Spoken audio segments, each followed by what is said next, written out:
Okay, so I know it's been a while since I've done a live stream and things of that nature, but I really wanted to tackle one issue here. So let's see if we could just check this video out, and then we're going to get into a little bit of a brief discussion about something. Check this out. Controversial topic, but the biggest threat facing Black America is not white supremacy, nor is it institutional racism. It's actually this. The KKK and white nationalists are threats to Black individuals in the United States. And there have been an increase of violence against Black people. And I wanted to know if you think that that's a national security issue and how you would address that. Yeah, I think it's a national security issue right here in the south side of Chicago, where you have a combat zone going on in Rahm Emanuel, and everyone just seems to not care, or as well as in Baltimore or other places. And that's black on black crime. That's not KKK or whatever. But white on black crime. Well, then, have you ever heard of Margaret Sanger? Well, Margaret Sanger and the organization that she founded since 1973, almost 17 million unborn Black babies have been murdered by that organization. I think that's something that we should really be concerned about. The fact that the United States government gives $568.7 million to an organization that was founded. Okay, so now you saw that video. Now here's what I want to say. And this is going to be kind of a candid discussion. Now, notice how this guy, he starts off the video by saying this. Controversial topic, but the biggest threat facing Black America is not white supremacy, nor is it institutional racism. It's the biggest threat facing Black America is not institutional white supremacy, nor... Okay, great. So what I want to know is, what is Black America? What is Black America? Now, pay attention to one more thing. I'm going to break this down piece by piece. Actually this. The KKK It's and actually this. Now, she says the KKK. White nationalists are threats to Black individuals. KKK white nationalists are threats to Black what? Individuals. That's what she says. She says individuals. She didn't say Black America. She said individuals. Okay. In the United States. In the United States. And there have been an increase of violence against Black people. There has been an increase of violence against Black people. And I wanted to know if you think that that's a national security issue and how you would address that. Yeah, I think it's a national security issue right here in the south side of Chicago. Bam! Why is it that everybody runs to Chicago no matter what is happening in the United States? Everybody runs to Chicago. See, this is what I was thinking to myself. I said, this is one of the problems with this all-inclusive big picture view of America. See, when you say Black America, white America, you know what you do? You wind up disappearing communities, neighborhoods, because this is where things like that are happening. Yeah, if you try to frame it as, Black America, well, there is no Black America. Black America is something that is used to simplify things so that you can reduce people to a statistic, to figures on a data sheet. You see? And what happens is it winds up disappearing issues that are taking place within neighborhoods, communities.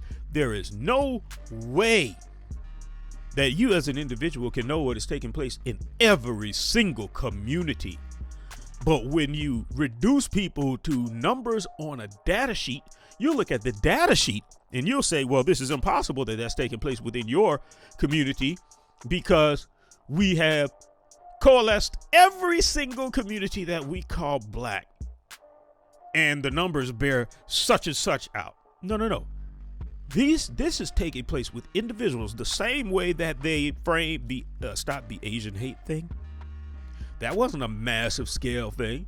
That was taking place with individuals scattered randomly throughout the United States, but they saw those instances and they felt compelled to compile all of those things into some sort of massive problem that needed to be addressed in the, so much so that they passed a bill. They passed a bill for that. These random things scattered all throughout the place, right? So the things that are taking place with these black people, these are individual things. These are individual things. Now, what I've found that is very common, look, there's a lot of people that are in southern community. There are places in Mississippi that are like that. And these people have been in that community. They've been there for a long time. And there's a way that those communities function. That's how they work. This is how these communities move. And any sort of outsider that comes in there trying to rabble rouse or trying to stir things up is a problem for them. And these particular communities have been functioning like this for a long time. There are black people that are in communities that know, okay, now don't go over them tracks. Don't go over here. Don't go over there. These places still exist. I know when I was coming up, going to visit my grandmother. Yes, there are places like that in Louisiana. There are places like that. She told us, don't go over this bridge. There was a bridge that it was over a canal. And Tallulah. So anybody that knows about Tallulah, they know about that canal where they had them Christmas trees that they seem to never want to take the lights off. And we were told never to go over that bridge, because that's where the certain white folks live. We can't go over there. Now, this is the way that these communities function. But when you try to frame it as Black America, it's not Black America. These are neighborhoods. Do you know how many neighborhoods there are? Probably, hundreds of thousands of neighborhoods here in America. You cannot, it probably even more than that, neighborhoods. And these things are taking place within neighborhoods. So then when one person in the neighborhood comes out and they says, this is what I am facing in my neighborhood, they will run to Chicago and say, well, we need to deal with Chicago. It's like, wait a minute. No, I want to see how you're going to address my issue, what it is I'm dealing with. Now how this thing was framed, as you can see right here at the top, liberal student amazed by Allen West's response to today's issues. Now, let me tell you something. I am by no means a liberal. I am so far from being a liberal. I am a conservative. Right? Considerably. But there are things that I also have. I have logic. And I can look at things and I'm saying, yeah, this does exist. There are things that I dealt with. There are things that I dealt with as well growing up. But what I find is this rich response that when it comes to certain issues and someone brings up this thing and they say, well, individuals, this is happening with individuals. What are we going to do about it? Nobody wants to bat an eye. And this guy here, Allen West, now, there are some things that he said, that he has said before, that I was in agreement with. This thing right here. And but listen, what I found was his response. I said, well, who is this guy? Why is he responding that way? Now, look. Where you have a combat zone going on, and Rahm Emanuel and everyone just seems to not care, or as well as in Baltimore or other places. And that's black on black crime. That's okay, not black on black crime. What does that have to do with her question? That has nothing. What does that have to do with her question? Why did he run from her question? I wonder. KKK or whatever. But now she's being specific. What about white on black crime? See, because this is taking place within certain neighborhoods. She's not talking about Chicago right now. That's not what she's talking about. She's not talking about Chicago. She's talking about like your the Vider Texases out there, where they to this day say, do not be caught there after dark. You gotta be out of here. Do not be there. She said, is this a national security issue? He jumped and ran all the way to Chicago. But I wonder, why is he bringing up black on black crime? Keep on. Well, then, have you ever heard of Bam! There goes your answer right there. Look who his audience is. Look who is the majority of his audience. I said that's why he's talking like that. This man is pandering. He's afraid. And this is what I have found with a lot of black conservatives. A lot of black conservatives are afraid to tell it like it is in certain places. It's like, well, no, so they'll make it a race thing. They'll make it a race thing. If she said, okay, now hear me out with the context of what I mean. If she says, listen, there are certain white nationalists that have risen up and are attacking black individuals. Right? She didn't say this whole thing, they're coming after black America. She said black individuals. Okay? She said, is this a national security thing? He made it a race issue in the context of, since she said these specific groups are attacking black people, he jumped and said, essentially, well, black folks need to worry about black folks. It's like, that's not what she asked. Well, we need to worry about black on black. Like, no, this is she said national. She didn't say a racial security issue. She said national. Is this something that all Americans should be concerned about? This specific thing that I'm bringing up. He dismissed that and jumped onto where black folks can't be blaming nobody.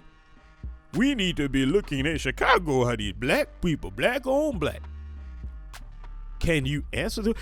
This kind of reminds me. You ever have those conversations with somebody and you say, it seems as though today, the young women are doing X, Y, and Z, and then a woman hears that and she's like, well, what about the men?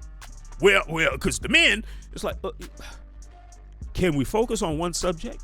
We can get to that, but can we focus on this? And can you acknowledge this and come to a conclusion about this? And then we could bring up everything else you want to talk about. This is something that I am noticing is a habit with black conservatives. It's like, it's this fear of talking about issues that you think are going to make white Americans feel uncomfortable. It's quite interesting. And then he jumps all the way to Margaret Sanger. What the hell does that have to do with what she asked you? Sanger? Well, Margaret Sanger and the organization that she founded since 1973, almost 17 million unborn black babies have been murdered by that. Okay, well, then if we want to talk about abortion, that's a separate issue. Why can't you just answer her question? Why couldn't you answer her question about that thing?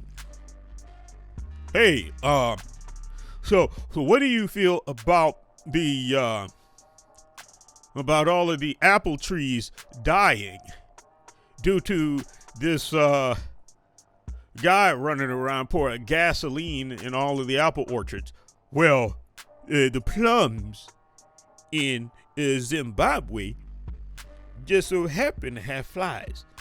And the plums, I didn't ask you about that. I asked you about the apple orchards and what you're going to do about the people running around pouring gasoline on those. See, eggs sometimes come out of the chicken and then it lands in a nest. And then I didn't ask you about eggs. I asked you about the apple orchards. You see what I'm saying? This is what I'm noticing that we're dealing with black conservatives. And a lot of what I've noticed, a lot of black America, a lot of those within black America, because not black America, a lot of those who are in America that happen to be black from a specific generation. I'm going to say like boomers, a lot of boomers I find I've noticed that they are conservative. A lot of them are very conservative. Like this whole liberal ideology is kind of new. Now, I was raised by boomers, and I'm going to say that I'm I'm pretty conservative myself. But people run away from, they look at black conservatives like they are bootlicks because they do this. This is why they look at them like that. It's like you are afraid of just dealing with an issue because of who your audience is. You're scared. And if you're scared, just say you're scared. Don't run all over the place answering every other question that ain't got nothing to do with what she asked you. But this is the problem, in my opinion, with viewing America as a monolith and categorizing everyone under one condition. There's a lot of black neighborhoods that don't have white people running around doing craziness to them. There are black neighborhoods that have black people doing things to one another. But what she's talking about is a specific issue that certain black individuals are having done. You see a guy hanging by a tree. You see these nationalist groups raising up again. You see these certain people. This is happening. And if it's not happening in a neighborhood in Chicago, it doesn't mean it's not happening. So what she's saying is the places that they are happening. Is it worth taking a look into? Is it worth, somebody raising the alarm? Because think about that. If there are 10 neighborhoods, and nine of these neighborhoods are flourishing, but there's one neighborhood that is in poverty. They are impoverished. They got rats, roaches, mosquitoes, and rabbit, pit bulls running around there. Well, if these 10 neighborhoods are categorized under purple, guess what? They will look at that and say, well, 90% of purple neighborhoods are doing fairly well. They're doing really good. Now, that one neighborhood is now being disappeared. Their issue is not being addressed because they're being lopped in with the entirety of a classification called purple. You see? And that's what happens when you categorize everything as race or black America. No, this is America, and there are places in America that have issues. And it's annoying when you pass it off and you run around just avoiding her question because you feel the need to make your audience feel comfortable.